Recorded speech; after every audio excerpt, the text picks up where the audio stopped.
pourquoi les clients nous choisiraient-ils ou vous choisiraient-ils? Eh bien, on est tellement fan de son produit qu'on oublie souvent de se demander dans quelle mesure notre offre est vraiment attractive pour les clients. Et donc, si on ne se pose pas cette question, eh bien, on va forcément, vous allez avoir des clients parce que vous allez vous démener comme un chien, vous allez convaincre à la sueur de votre front, mais le risque, si vous ne posez pas cette question, c'est de vous épuiser à prospecter et d'avoir finalement peu de résultats, in fine, car, eh bien, finalement, les clients ne savent pas trop comment dire en quoi vous êtes vraiment bon. Donc, en quoi on est vraiment bon, c'est ce que je voudrais évoquer ce matin. Et l'idée, c'est d'aller chercher une chose où vous êtes vraiment très très bon. L'objectif de la méthode que je voudrais vous partager, c'est de répondre à cette question qui est de dire finalement, quelle est ma cible de client? Qu'ont-ils comme problème à résoudre? En quoi mon offre y répond? Et comment je démontre par des faits et des chiffres, d'où mes petites questions tout à l'heure, que effectivement j'y réponds. Donc, que vous ayez une offre depuis longtemps, voilà, on a des consultants, ou que vous vous lanciez, comme je viens d'accueillir 10 étudiants de l'ENSTA ce mois-ci dans Impactus, eh bien, il y a seule une analyse vraiment du problème qu'ont vos clients et comment votre offre va démontrer par A plus B que vous y répondez, permet effectivement de dire que vous apportez de la valeur ajoutée. Une autre façon de vous dire, de formuler cette question, c'est de vous dire, si j'étais client, est-ce que je nous choisirais et pourquoi je nous choisirais? Donc, je vous propose de remplir ce tableau que nous allons partager cette matinée. C'est de dire finalement, qui sont mes cibles? Hein, et peut-être que si vous démarrez un nouveau projet, on a beaucoup de start-upers, vous allez investiguer, vous allez multiplier les rencontres sur le terrain, vous allez chercher quelles sont les difficultés tangibles de vos clients potentiels. Alors, vous allez peut-être trouver une sous-cible, comme les sociétés de formation de telle taille qui veulent ça, ou dans la santé, tel sujet particulier, les parents qui ont des enfants de moins de 10 ans, ou dans la formation, les réseaux de femmes qui veulent se former à l'IA, je ne sais pas, voilà. Donc, vous allez faire 30, 50 rendez-vous pour bien comprendre votre cible. Vous allez avoir des grosses cibles, des petites cibles, des cibles régionales, nationales, internationales. Vous allez rencontrer énormément de monde. Et petit à petit, vous allez vous faire une idée de leurs problèmes à résoudre. Alors, les clients type 1, ils ont tel problème à résoudre. Les clients type 2, ils ont tel autre problème à résoudre. Et vous allez analyser. Vous allez vous dire, tiens, euh, alors je vais prendre un exemple tout à l'heure, puisque nous l'avons appliqué, cette méthodologie, sur nous-mêmes. Hein. On applique toujours nos méthodologies sur nous-mêmes pour voir dans quelle mesure c'est pertinent. Donc, vous analysez le problème à résoudre de vos clients et vous cherchez à comprendre quel est vraiment le point que vous pouvez débloquer et vous en déduisez que face à telle problématique de telle sous-cible, vous allez ou vous avez déployé telle partie de votre offre. Et sur telle partie de votre offre, vous allez dire, mais en fait, qu'est-ce que je résous précisément? Et surtout, et pour moi c'est le plus important, quelle est la preuve, en fait, quelle est la preuve qu'effectivement, vous résolvez ce problème de cette sous-cible et que vous atteignez ce résultat. Alors, pour remplir ce tableau, vous allez rencontrer plein de monde, sauf si, bon, la boîte existe déjà depuis longtemps, vous connaissez déjà ça. Mais sinon, vous allez aussi rencontrer donc des donneurs d'ordre, des distributeurs, des intégrateurs, des bénéficiaires, des utilisateurs finaux. Vous rencontrez tout votre marché pour encercler ces problèmes par tous les côtés et bien remplir ce tableau. Et donc, pour illustrer, ce que je vous disais, c'est qu'on l'a fait pour Impactus. Encore hier, on y travaillait. Et in fine, quand vous réfléchissez à ça, finalement, vous avez un tableau qui peut faire 15-20 lignes. Alors, pour nous, Impactus, comme on est un accélérateur de go-to-market, on s'occupe d'entrepreneurs, mais on a des incubateurs, on a des écoles, on a des programmes d'internationalisation, etc. Donc, c'est un travail qui est extrêmement précis. Et là où en fait ça devient difficile, et ça je vais vous partager un exemple, c'est qu'on a pas mal d'entrepreneurs qui sont sur des choses un petit peu des sciences molles. On va générer de l'engagement, on va générer de la motivation, de la robustesse, on a vu tout à l'heure de la criticité. Voilà. Mais en fait, c'est quoi en vrai, c'est quoi le ROI démontré que vous apportez, pour lequel les gens seraient prêts à payer? Voilà. Est-ce qu'ils veulent vraiment ça? Vous voyez qu'on va dire, vous allez avoir une alimentation plus saine, Bon, mais combien plus engagé, combien plus efficace, combien plus sain? L'idée, c'est d'arriver à des faits et des chiffres. Alors, je vous donne l'exemple pour Impactos. Nous, on s'est dit, tiens, on a pas mal, donc on a plein de lignes. Un des exemples, ce sont les entrepreneurs scientifiques, dont le problème à résoudre, c'est qu'ils ne sont pas formés au code des affaires en B2B, donc ils ne sont pas formés à comment aller chercher du cash, en fait. Et donc, l'analyse que l'on en fait, et alors, j'ai juste un micro qui me dérange dans les oreilles, je ne sais pas si quelqu'un a... Ah voilà, je vais couper un des... Pardon, hein. Voilà. Et donc, nous avons analysé qu'ils étaient trop centrés sur leurs produits, ce type d'entrepreneurs, qu'ils n'aiment pas l'inconnu du process commercial, qu'ils n'aiment pas le fait de se sentir démunis, de ne pas maîtriser la méthode de la prospection. Donc, on a bâti une offre spécifique pour les entrepreneurs scientifiques, avec des diagnostics, des vidéos, du conseil, pour leur faire aimer le goût de la prospection et puis sauver leur boîte. Et on a cherché longtemps finalement quel était le ROI et on a fait des stats, etc. Et effectivement, on s'est rendu compte qu'on arrivait en moyenne à générer 30 rendez-vous en 3 mois pour ces entrepreneurs scientifiques. Donc là, on arrive, voilà, et quasiment, ça nous fait une phrase de pitch. Ah, vous êtes entrepreneur scientifique, eh bien, nous avons remarqué que nanana, nous proposons ceci et le résultat, c'est cela. Et donc, je vous invite à faire ça pour tous vos, et je ne vais pas rentrer dans le détail parce que ça devient toute la stratégie impacteuse, mais vous allez le faire pour, vous allez comme ça rencontrer tout votre marché et vous allez avoir 10, 15, 20 lignes dans votre tableau.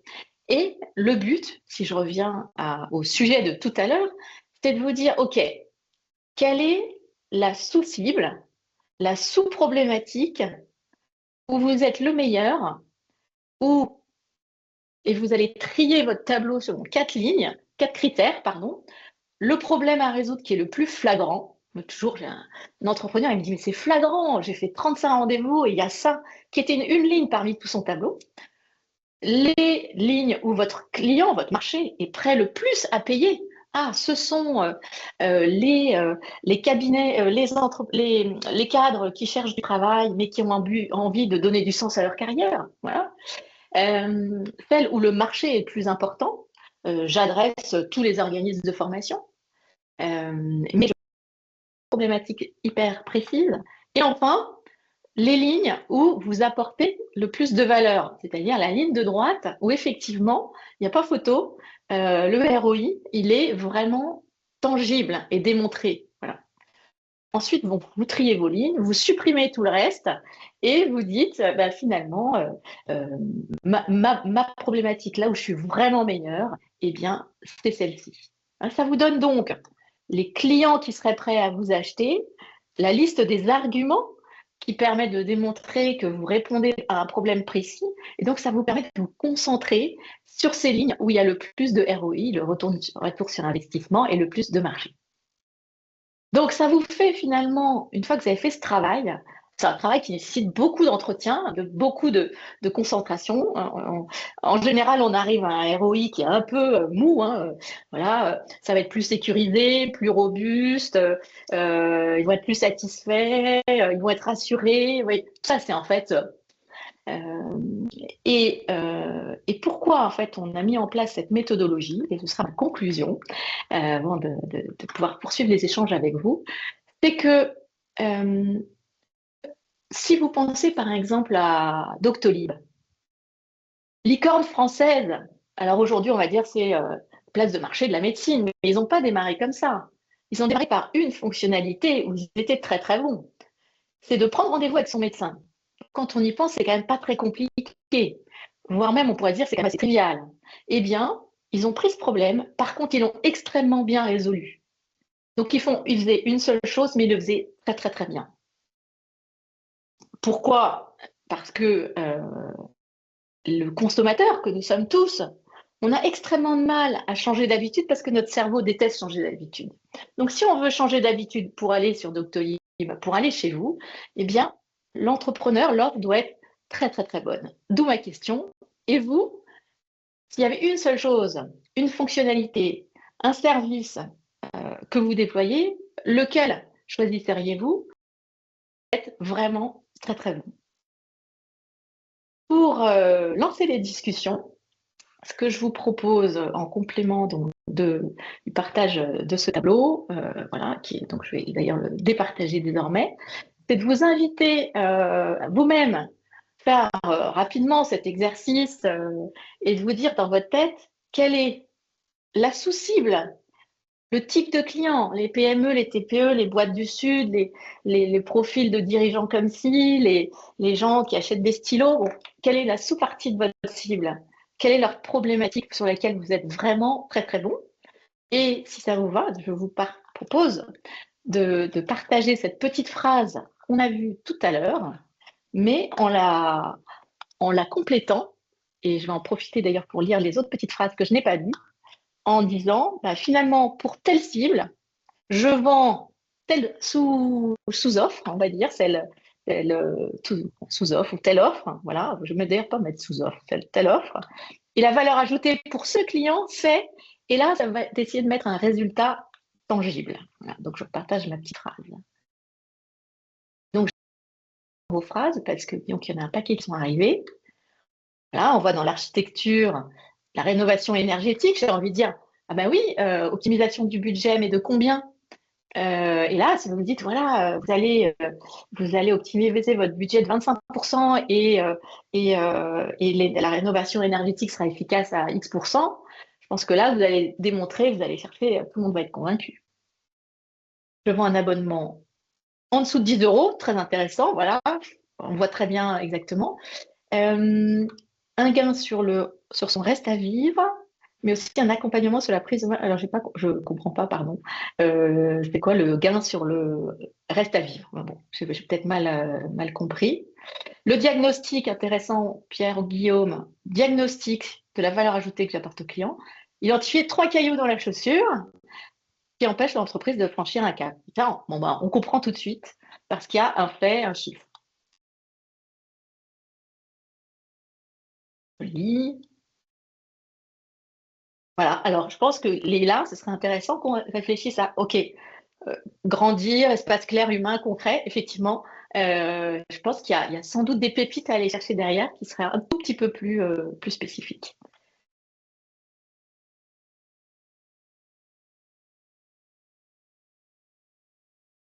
Voilà. Complète autonomie, intéressant. Complète autonomie, bah, c'est un fait, quoi. Voilà. Donc, dans votre colonne de droite, il faut des faits, des chiffres. Donc, je vous propose d'ouvrir le temps de débat, enfin de débat, pas du débat d'ailleurs, quelquefois j'utilise ce terme, le temps en tous les cas de discussion. Que vous inspire cette méthode? Est-ce que ça vous effraie? Est-ce que vous pensez que ce n'est pas applicable dans votre situation? Est-ce qu'au contraire, vous dites, mais c'est absolument ça qu'il faut que je fasse si j'avais su?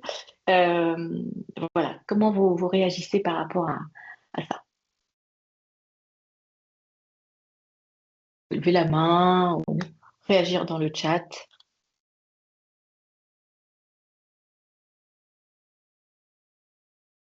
Ah oui, le reste à vivre. Ok, très bien. Oui, j'ai appris ça dans mon métier, Alexia.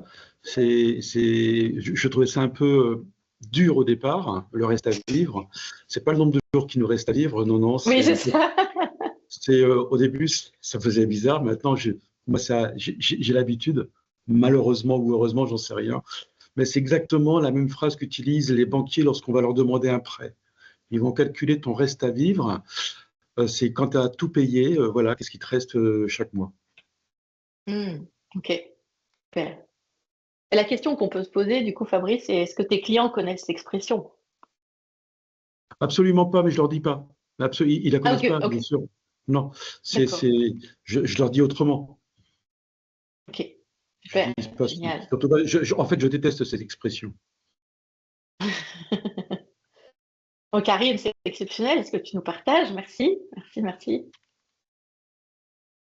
Alors voilà, Anne, enfin, sans doute c'est une prestation assez incroyable vous proposez, cette prestation d'accompagnement pour accepter sa maladie, mais vivre une vie meilleure, comment est-ce qu'on pourrait le qualifier? Et je pense qu'en faisant ce tableau, peut-être en votre, à froid, comme ça, tranquillement, quand vous, après notre matinale, de se dire ben, quel type de patient vous avez, enfin, je ne sais pas si on peut dire patient accompagné, quel type de, le problème à résoudre, c'est quel type de symptômes, de cailloux dans la chaussure, on l'appelle comme on veut, ils ont. Et sur quoi spécifiquement, c'est quoi votre zone de génie, vont dire certains, en quoi votre prestation va vraiment leur apporter une vie meilleure. Et c'est là, il faut aller trouver, c'est quoi le retour sur investissement, le résultat, la preuve en fait, la preuve. X% se sont remis au sport, X% ont diminué, je sais pas, les médicaments, X% ont, je sais pas, repris le travail, j'en sais rien. Et en fait, pourquoi j'insiste tant sur ce ROI, c'est que comme le cerveau des êtres humains déteste changer d'habitude, eh bien, quand on voit, et on est prospecté tous les jours, hein, tous les jours, on reçoit des appels, des mailings, etc. Mais en fait, si le message n'est pas totalement percutant au point de nous démontrer que vraiment, faut vraiment pas passer à côté de ça, eh bien, on passe son chemin. Et c'est normal, le cerveau est ainsi fait. Il changera l'habitude que vraiment si il a vraiment intérêt à le faire et s'il n'y a pas photo sur la valeur ajoutée qu'il a apportée. Est-ce que Romain, tu veux commenter ou tu veux pas laisser beaucoup la parole tout à l'heure? Romain. Bonjour à tous. Oui, je suis arrivé un petit peu en retard pour des questions logistiques.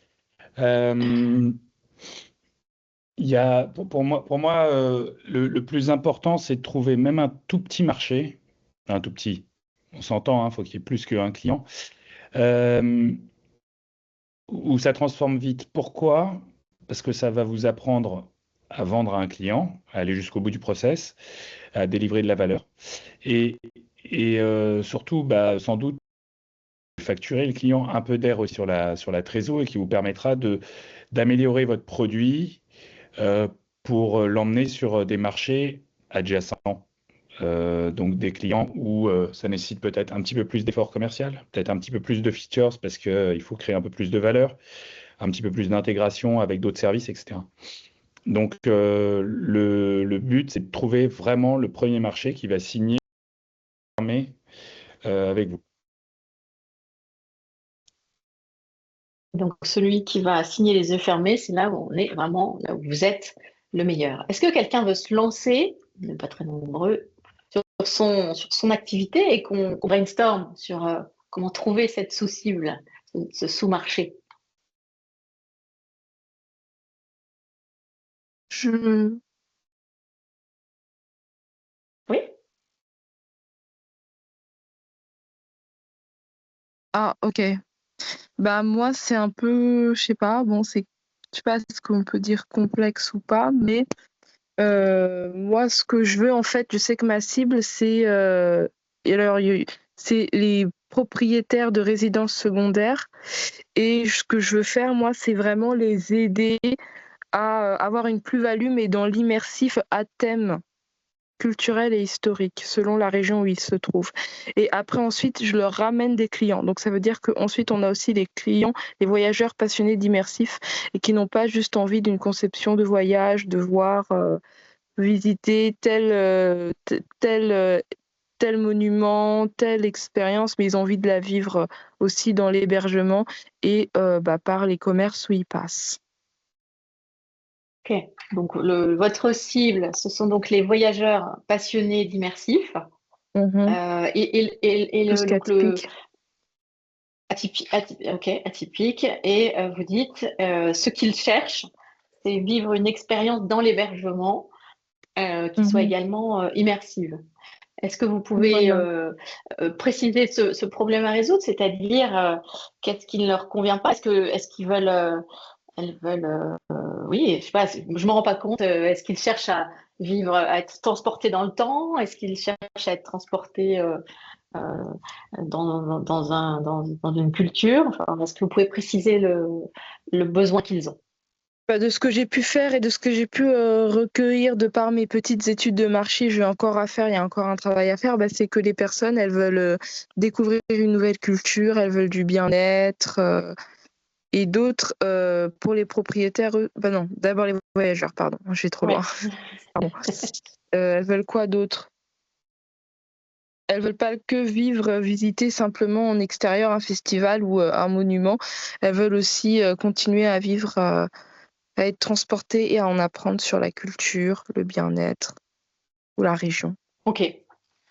Et donc, qu'est-ce que vous mettez en place ou qu'est-ce que vous avez envie de mettre en place pour répondre à ce problème? Bah, pour répondre à ce problème, c'est que je conceptionne leur voyage avec des possibilités de lieux à visiter, mais en thème, je fais en sorte que dans un de nos appartements rénovés, eh bien, on retrouve encore cette ambiance, cette immersive via le sentir, le toucher, les petits ateliers qui peuvent se faire en hébergement, par exemple. Je ne sais pas si je me fais comprendre. Oui, oui, tout à fait, tout à fait. Ok. Et alors, qui sont les voyageurs? Qui serait le voyageur idéal pour vous? Est-ce que vous avez identifié peut-être sous-cible ou vraiment l'expérience serait totale? Là, on est dans le côté voyageur, parce que j'ai le côté aussi Oui, cible, parce oui, que oui, oui, tout à la fait. première, Tout c'est à la fait. cible de résidence secondaire ou commerce chez qui on rénove vraiment, c'est-à-dire je fédère une équipe, je construis une équipe, on fait le projet et après on lui apporte des clients. Voilà, donc on soutient vraiment la personne jusqu'au bout parce que c'est vrai qu'une rénovation, c'est du stress, on ne sait pas qui choisir, on sait que ça marche, mais on a peur que ce soit mal fait.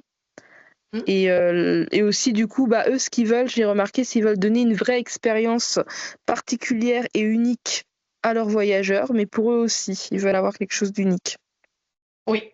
et de Alors, bien par contre, fait et pas cheap. ma question Ouais. était pour les voyageurs. Le voyageur type dont on parlait tout à l'heure, Romain, le voyageur cœur de cible, le voyageur qui est vraiment dont vous rêvez, quel profil a-t-il? Donc là, on a dit, il s'intéresse à la culture, oui, mais en fait, quel est-il? Et peut-être que là, vous avez besoin de mieux le connaître, peut-être que ça va nous arrêter dans la réflexion, parce que est-ce qu'il est, je sais pas, non, fan de Harley Davidson et il est dans des associations? Est-ce qu'il est fan d'histoire et il va aller au Puy du Fou et il vit déguisé en vacances? Est-ce que il a envie de tout d'un coup vivre à l'asiatique parce que il fait partie de tout un environnement de clubs de fans du Japon? Enfin, voilà. Est-ce que vous avez une connaissance de c'est là où on se dit bah en fait cette sous-cible en question, c'est là qu'on va aller la chercher.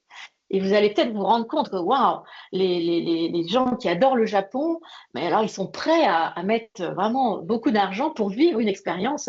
Je te donne un exemple qui est sans doute totalement hors sujet, je ne connais pas votre marché. Mais vous voyez, c'est là où en fait il faut rencontrer 20, 30, 40, 50 prospects de cette cible-là pour comprendre celle qui aurait le point de douleur le plus fort.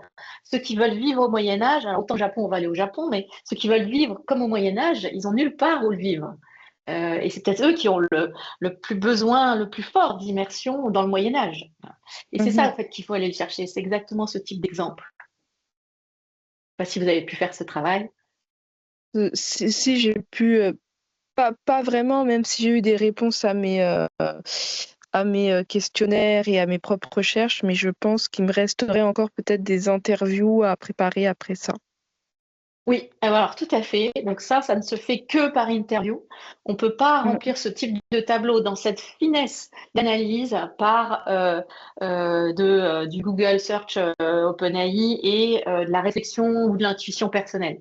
C'est uniquement en allant parler à des gens et en voyant plein de profils différents, de plein de clients, de partenaires différents, que vous allez pouvoir trouver et remplir ce tableau-là. Sinon, on reste dans les généralités et on finit par un ROI qui est assez plat en disant bah, voilà, ça va être extraordinaire, ça va être riche, ça va être immersif à quel point. Voilà. Donc ce serait mon constat ici, si je peux me permettre.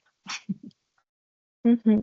Que je vous propose à tous du coup, et puis après on répondra à toutes vos questions, mais si vous en avez, n'hésitez pas à lever la main. Bah, c'est de vous présenter rapidement la méthode de notre accélérateur de go-to-market. Donc l'offre se compose de 5 briques pour vous aider à vous concentrer efficacement sur un seul objectif. En général, on est sur des objectifs à 6 mois, après 3 mois. Donc, comme on vient de le voir là pour vous, sur ben voilà, c'est quoi la prochaine étape concrètement. Et ce qu'on propose, c'est à la fois l'animation d'une communauté avec des événements pour nos entrepreneurs. Notamment, on est d'astreinte tous les vendredis. Je vous donne un exemple pendant une petite heure. Ils posent les questions qu'ils veulent.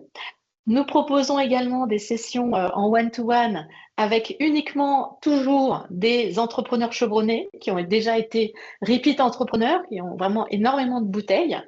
Nous organisons également des groupes de pairs, donc des petits groupes de 4 qui sont accompagnés sous forme de coaching collectif par un entrepreneur senior.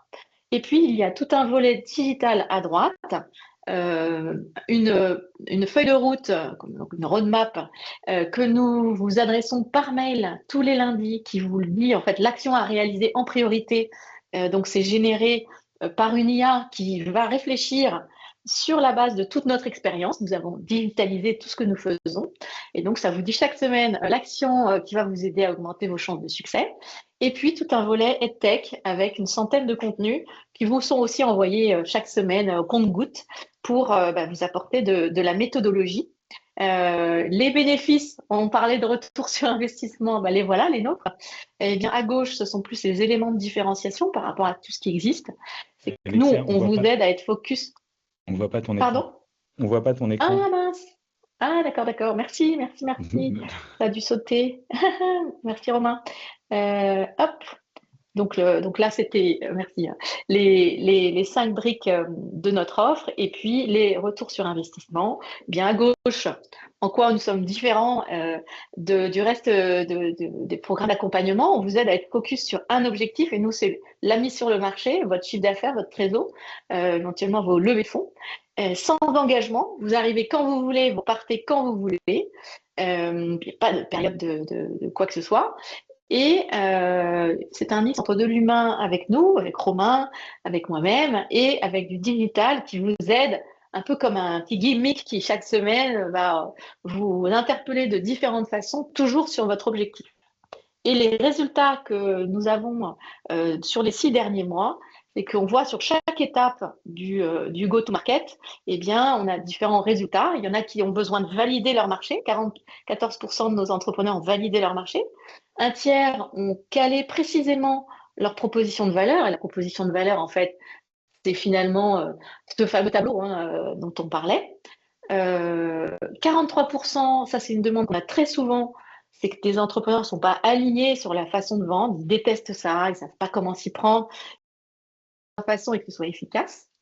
On a également qui sont un peu plus avancés, donc à 6 mois, on en a 20% qui, ça y est, décollent commercialement et vont chercher leur chiffre d'affaires.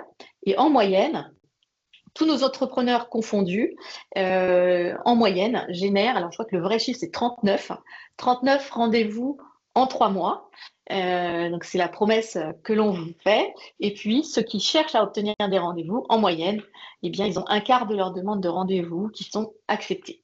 Voilà, donc ce sont des éléments factuels et nous avons 3 types d'offres. Nous avons une première offre qui sont donc un groupe de 4 hebdomadaire que vous rejoignez, dans lequel nous allons venir une fois par mois, 1 heure, pour coacher le groupe et donc vous notamment. Donc ça, c'est l'offre, c'est pour ça qu'on dit Sherpa partager, on se partage avec les 4 entrepreneurs. Et vous avez votre feuille de route hebdomadaire et tout l'accès aux contenus digitaux dont j'ai parlé. Donc cette formule est à 80 € par mois. Nous avons ensuite la formule qui est beaucoup prise en ce moment, qui est la formule, elle s'appelle Atelier collectif. Vous avez toujours ce même socle digital, mais simplement, vous avez aussi votre groupe de 4. Mais là, c'est nous qui venons 2 heures par mois. Donc 2 fois par mois, en fait, nous venons 1 heure coacher le groupe. Donc c'est un peu 2 fois l'offre Sherpa partagée. Et puis, pour ceux qui ont envie, donc la formule de gauche, c'est vraiment pour les petits budgets et ceux qui ont avant tout besoin d'un groupe de 4.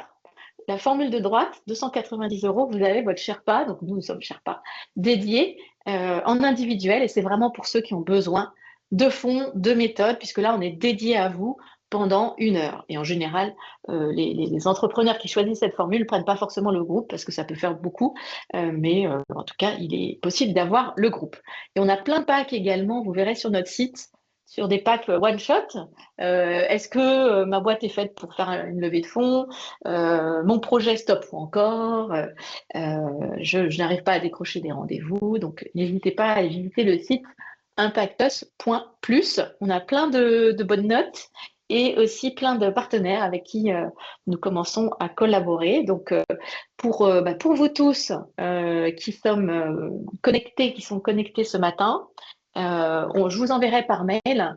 On vous offre la possibilité, si vous n'en avez pas déjà bénéficié, d'avoir 1 heure de diagnostic avec Romain ou moi pour pouvoir vous faire une meilleure idée de ce qui pourrait débloquer votre développement et quelle stratégie on pourrait vous recommander. N'hésitez surtout pas. Et puis, je suis là pour répondre à toutes vos questions. Forcément des questions.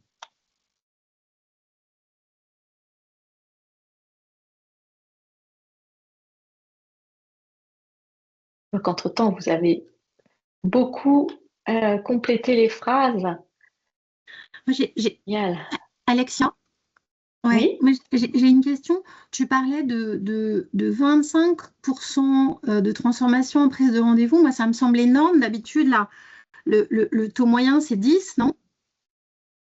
Alors, oui. Alors, on a une méthodologie qui nous est propre, qui nous est propre, elle existe déjà, mais on a une méthodologie effectivement pour aller décrocher des rendez-vous, qui est une méthodologie qui plaît beaucoup, et merci Karine pour la question, qui plaît beaucoup aux profils notamment scientifiques, techniques ou entrepreneurs éloignés de la notion de commercial, beaucoup les femmes entrepreneurs ou les profils type ingénieurs aussi, etc. C'est une méthodologie un certain nombre de rendez-vous qui ne sont pas des rendez-vous, qui sont des rendez-vous de type non-vente. C'est-à-dire qu'on a une approche très soft en fait de l'approche commerciale parce qu'on croit que c'est ça qui marche. Donc c'est complètement à contre-courant de ce qu'on peut voir dans l'espèce de gros hacking, machines soi-disant formidables qui nous bombardent de mails parfois un petit peu agressifs. Donc c'est une méthode qui prend le contre-pied de tout ça, mais qui a beaucoup de succès, qui consiste en fait à prendre des rendez-vous pour aller parler d'un sujet de fond dans lequel tu fais des travaux de recherche et que tu cherches à rencontrer ton marché. D'ailleurs, souvent, les entrepreneurs disent, c'est au début, quand on explore son marché, qu'on a le plus de rendez-vous. Dès qu'on se met à prospecter, on n'en a plus parce que les gens détestent qu'on les prospecte. Et donc, la méthode qu'on promeut et qu'on explore via des vidéos et notre temps, c'est d'aller chercher des rendez-vous d'exploration, de faire ce rendez-vous d'exploration. Et habituellement, quand donc le taux d'acceptation est bien plus élevé, et à la fin de ce rendez-vous d'exploration, si ça s'est bien passé et qu'on est pertinent, effectivement, la personne va te dire mais en fait, qu'est-ce que vous vendez? Enfin, qu'est-ce que vous faites? Pourquoi vous abordez ce sujet-là? Et ça peut donner lieu, du coup, à un deuxième rendez-vous qui est là, plus un rendez-vous de type approche commerciale. Et cette approche, nous, on l'applique nous-mêmes et on l'écoute beaucoup. Je ne sais pas si ça te parle. Oui, non, mais j'étais étonnée parce que 2,5 fois, le résultat moyen, c'est très chouette et ça donne envie, mais ça me semblait Enfin, voilà, j'avais besoin de comprendre. Oui. Mais ce qui est très difficile à obtenir, c'est les rendez-vous en disant voilà ce que je fais. Est-ce que si vous avez ce problème, si vous avez ce sujet, voyons-nous, regardez comme je suis meilleure, etc. Ça, en fait, parfois, ça nécessite Donc si je traduis correctement, Alexia, ça veut dire que sur les premiers rendez-vous, pour se lancer, il faut plutôt prendre quelqu'un comme une conversation ou de l'input de conseil que de vente et progressivement nourrir, expérimenter, valider le discours pour arriver ensuite à transformer l'essai, c'est bien ça? Oui, alors, il y a plusieurs choses. C'est que de toute façon, ça, c'est la méthode pour, quand on est en anté-création pour aller créer son projet, c'est d'explorer sincèrement, en fait, sincèrement, comme on disait tout à l'heure, cette jeune femme, il va falloir aller voir plus de personnes qui sont concernées par ce sujet-là et peut-être en voir 30, 50, 80. Et donc, effectivement, au début, on explore et c'est sincère. Et petit à petit, ça permet aussi de créer de la relation avec, parce que en fait, la vente, ce n'est rien que de la relation. Donc, ça permet de créer de la relation. La personne va voir que sincèrement, vous vous intéressez à tel sujet, qu'en plus, vous avez des choses à dire.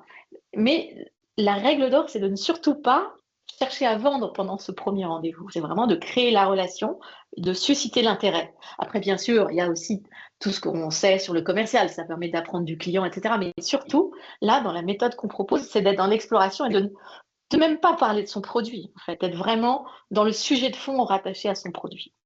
Et c'est qu'à la fin du rendez-vous qu'il y a peut-être une perche qui va être saisie et pourquoi pas un rendez-vous 2, etc.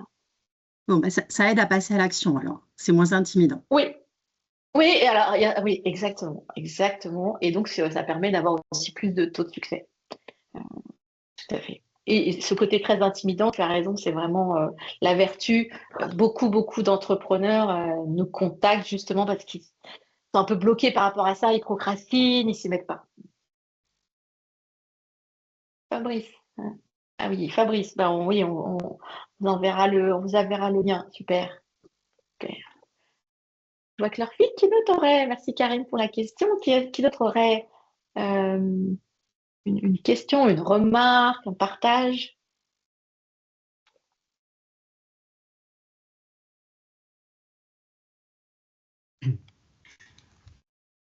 Oui, bonjour, c'est Jean-François. J'aurais voulu savoir quel type de partenariat vous faites avec des instituts comme l'INRIA, par exemple, qui ont également un startup studio. Qu'est-ce que vous proposez des sessions des thématiques dans leur programme d'accompagnement? Alors, effectivement, on travaille. Alors, l'INRIA, ce qui est spécifique, c'est vraiment sur le plateau de Saclay. Nous, on est très ancré sur le plateau de Saclay, à la fois parce que j'enseigne à l'ENSTA. On est aussi très proche de l'université Paris-Saclay. Et comme on est très deep tech, donc c'est comme ça qu'on est rentré en contact avec l'INRIA Startup Studio en l'occurrence. Mais plus globalement, si la question c'est sur les incubateurs et les accélérateurs, il y a vraiment deux aspects qui les intéressent dans ce que l'on fait. Le premier, c'est quand comme on est très focus uniquement sur la mise sur le marché et l'aspect vraiment aller chercher ses premiers clients et valider sa proposition de valeur, eh bien, donc il y a un premier aspect qui n'est pas forcément le principal, où ils vont effectivement nous envoyer des entrepreneurs qui ont besoin spécifiquement, notamment dans les projets technologiques, d'être accompagnés sur ce sujet-là, et qui ont besoin aussi de cette notion de groupe de pairs pour partager. Donc ça peut être au moment de l'envol, quand ils vont bientôt quitter un incubateur, ou alors ça peut être spécifiquement pour un entrepreneur qui a vraiment besoin d'être aidé sur ce point-là. Mais ce qui les intéresse le plus dans ce qu'on fait, globalement sur les autres programmes, c'est qu'on capture de la donnée sans effort pour l'entrepreneur grâce à notre IA, dont je parlais tout à l'heure, la feuille de route. Et donc, on capture de la donnée sur son avancement, de la donnée quanti, mais de la donnée quali, par le biais de capteurs en fait, que l'on place dans le quotidien de l'entrepreneur, ce qui permet aux incubateurs de savoir exactement où ils en sont, est-ce que leurs entrepreneurs progressent ou pas. Et puis par ailleurs, comme on a optimisé grâce au digital et aussi à ce principe de coaching collectif, on optimise le temps humain du Sherpa, parce qu'un temps de Sherpa en soi, ça coûte cher. Donc on met du collectif, on met du digital. Résultat, on optimise le retour sur investissement, alors que certains programmes sont parfois très chers. Donc, c'est pour ça que certains accélérateurs incubateurs voient en nous une possibilité de scaler leur programme sans avoir besoin de plus de mètres carrés, de plus de locaux, d'avoir un programme d'accélération go-to-market totalement digital qui, en plus, leur fournisse de la donnée. Voilà l'approche. Je ne sais pas si ça vous parle, Jean-François. Intéressant, ouais, absolument. J'ai un projet Deep Tech, donc ça peut aussi. Potentiellement, je serais intéressé par ces incubateurs. Il y a l'X Plateau de Saclay, il y a l'INRIA aussi. Oui, on les connaît bien, et aussi on aide certains de nos entrepreneurs à se préparer en fait à postuler au mieux, à mieux les connaître et être prêts pour ensuite bénéficier de ces programmes de façon la plus efficace possible. Donc, on peut se voir en toile. Génial. Parfait.